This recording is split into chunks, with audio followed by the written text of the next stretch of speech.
कल फिर मिलेंगे, कल फिर मिलेंगे। कुछ तुम कहोगे, कुछ हम कहेंगे। कल फिर मिलेंगे।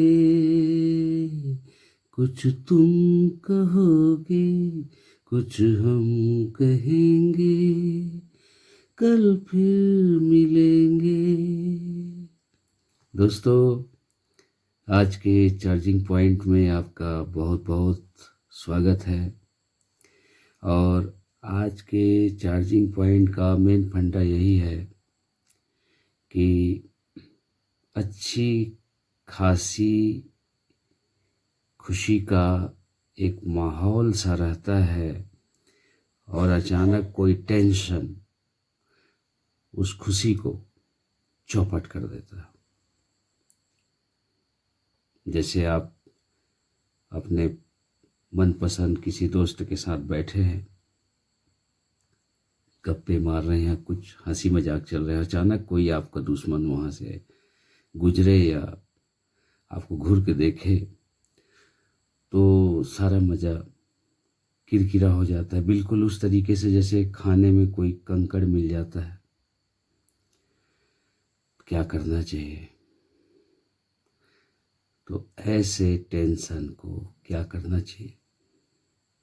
ऐसे टेंशन को, बदतमीज को गाली देना चाहिए। ये गाली देना चाहिए, चुप बह, चुप, तुम मेरा ऐसी तैसी करने चला है, छोड़, तेरे से बात ही नहीं करता। और अपने किसी पसंदीदा दोस्त या पसंदीदा काम में व्यस्त हो जाइए। अगर गाने का शौक है तो गाना गाइए, मुस्कुराइए, डांस करिए। जो खेल खेलते हैं तो खेल खेलिए। 4 लोग नहीं हैं तो अकेले ही लूडो खेलिए। मतलब कहने का मतलब ये है, खुश होने के हजारों तरीके हैं और टेंशन का बस एक ही तरीका है, वही किरकिरा, वही कंकड़, वही कोई एक आध। तो उसको नज़रअंदाज करिए। मैं तो जब से मुझे ये ज्ञान मिला है, आत्मज्ञान, कि ये दुनिया है, इसको देखने के लिए 2 आँखें हैं।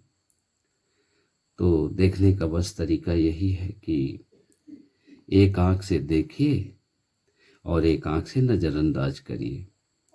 तो जब से मुझे ये आत्मज्ञान मिला है, तब से मैं बहुत रिलैक्स महसूस करता हूँ। दोस्तों, अगर आप भी परेशान रहते हैं तो मैं आपको भी कहूँगा कि भाई जो है, ये फंडा अपनाइए। हर बात में इंटरफेयर करना, हर बात में घुसना, हर बात में लाउडली होना, हर बात में आक्रामक होना छोड़िए। इससे कोई फ़ायदा नहीं है, कोई भी फ़ायदा नहीं है इससे। एक महान कवि हैं, उनसे कुछ पूछा गया कि भाई जो है, आप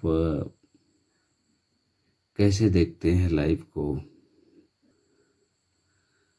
आप की उम्र 80-82 साल हो रही, इसका राज क्या है? तो बोलता है, मैं कुछ सोचता ही नहीं, मैं कोई एक्सरसाइज भी नहीं करता। तो सामने वाला पत्रकार बोलता है कि एक्सरसाइज क्यों नहीं? तो बोलता है, अजगर 1000 साल जीता है बिना काम करे, घोड़ा 20 साल में मर जाता है दौड़ दौड़ के। तो कितना सुंदर फंडा है। वो हास्य कवि हैं और बहुत ही हंसाते हैं और एक फिलॉसफी भी देते हैं वो हंसी मजाक के बीच में। देखिए, हंसी मजाक का एक तरीका होता है। हंसी मजाक एक फिलॉसफिकल भी हो सकता है, एक अंदर तक हमें नहला देता है वो। जैसे गर्मी के दिनों में फुहारा पानी का पड़ता है तो हमें अंदर तक नहला देता है। तो हंसी अगर स्वास्थ्यवर्धक हो और आध्यात्मिक हो तो क्या कहना, मतलब वो कहीं न कहीं हमें भिगो जाता है अपने रस से। तो दोस्तों, अच्छे लोगों से मिलिए, अच्छे लोगों से संपर्क रखिए। कहते हैं ना, अगर बड़ा हासिल करना है तो बड़ी सोच वालों से मिलिए। और ये बात जब याद आता है तो फिर वही अंबानी जी वाला मैटर याद आता है कि वो 75 रुपये का चाय पीने जाते थे, जबकि उनका पेमेंट जैसा मैं सुना हूँ 40 या 45 रुपया हुआ करता था। तो लोग उनके ऊपर ताने मारते थे कि यार क्या ज़रूरत तुझे होटल ताज में जाकर चाय पीने का। तो उन्होंने कहा था कि मैं चाय पीने नहीं जाता, मैं ये देखने जाता हूँ कि बड़े लोगों का स्टाइल क्या है, वो लोग कैसे में बड़े बनते हैं। और आज देखे सबूत सामने में है। एक अच्छा डॉक्टर कभी भी घिसे पीटे सलाह पे बात नहीं करता, वो रिसर्च करता है, लगातार पढ़ता है, परेशान होता है और वो हार नहीं मानता, आखिरी सांस तक आपको बचा के ले जाएगा। एक अच्छा टीचर भी कभी हार नहीं मानेगा, वो उसके ज़ुबान से आप कभी नहीं पाएंगे कि ये बच्चा गधा है। वो सारी कमी अपने में ढूंढते हैं और उस कमी को खोजते हैं और उसके ऊपर वर्क करते हैं और उसी बच्चे को आगे बढ़ा जाते हैं। और बस सोचने की बात है, सोच है तो सफलता है और डर है तो असफलता है। डर, एक अनजाना डर इतना खतरनाक चीज़ है कि वो आपको बहुत नीचे ले जा सकता है। और उसी को आप बदल दीजिए सोच को, कि भाई लोग अधिक से अधिक हंसेंगे ना, क्या करेंगे। तो हंसने दीजिए, हंसना भी तो एक कला है। आज हमारे ऊपर हंस रहे हैं, कल कौन जाने।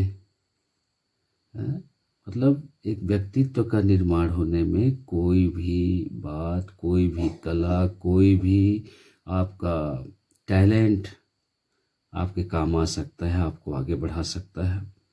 मैं भी दोस्तों, मैं तो आप सभी जानते हैं दिन भर की ड्यूटी और थका हुआ रहता हूँ, लेकिन फिर भी सोचता हूँ कि अगर मेरी वजह से एक भी स्टूडेंट को या किसी को भी हारे हुए या किसी भी थके हुए व्यक्ति को अगर मोटिवेशन मिलता है तो मैं इसे अपना पुण्य काम समझूंगा।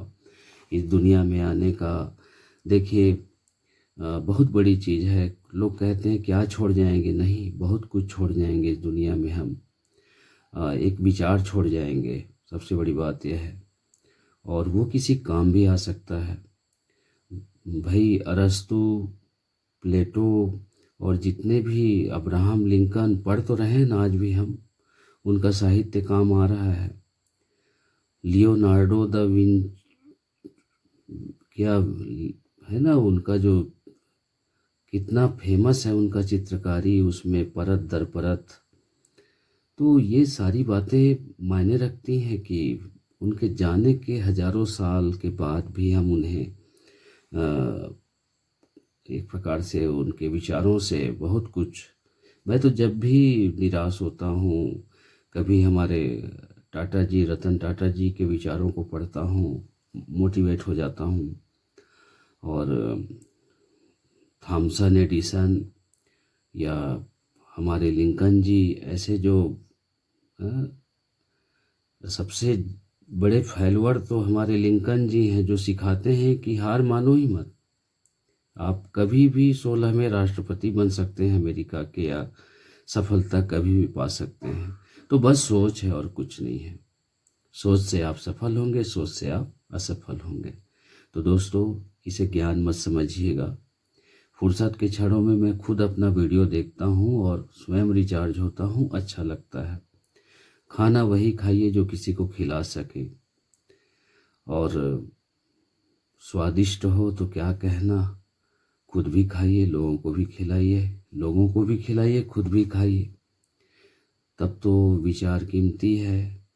अन्यथा केवल विज्ञापन के जैसा मोटिवेशन किसी काम का नहीं है। वो तो समझिए किसी आदमी का दिमाग खराब है, दो बूंद पानी डाल दीजिए तो विज्ञापन तो अच्छा लगेगा, लेकिन वो तो भाप बन के उड़ जाएगा। सवाल ये है मोटिवेशन में हमारा दिमाग शांत हो, फिर हम कोई बात कहें, तब जा कर के उसे असर करे। और रटी रटाई और घिसी घिसाई बातों से कुछ होना जाना है नहीं। कुछ नई जज्बात पैदा करें, कुछ नए विचार पैदा करें। तो जो शुरुआत किया था गीत का, कल फिर मिलेंगे, तो दोस्तों बिल्कुल इन्हीं उम्मीदों के साथ कल फिर मिलेंगे। Thank you. तो टेंशन को बिल्कुल क्या बोलना है, आई हेट यू,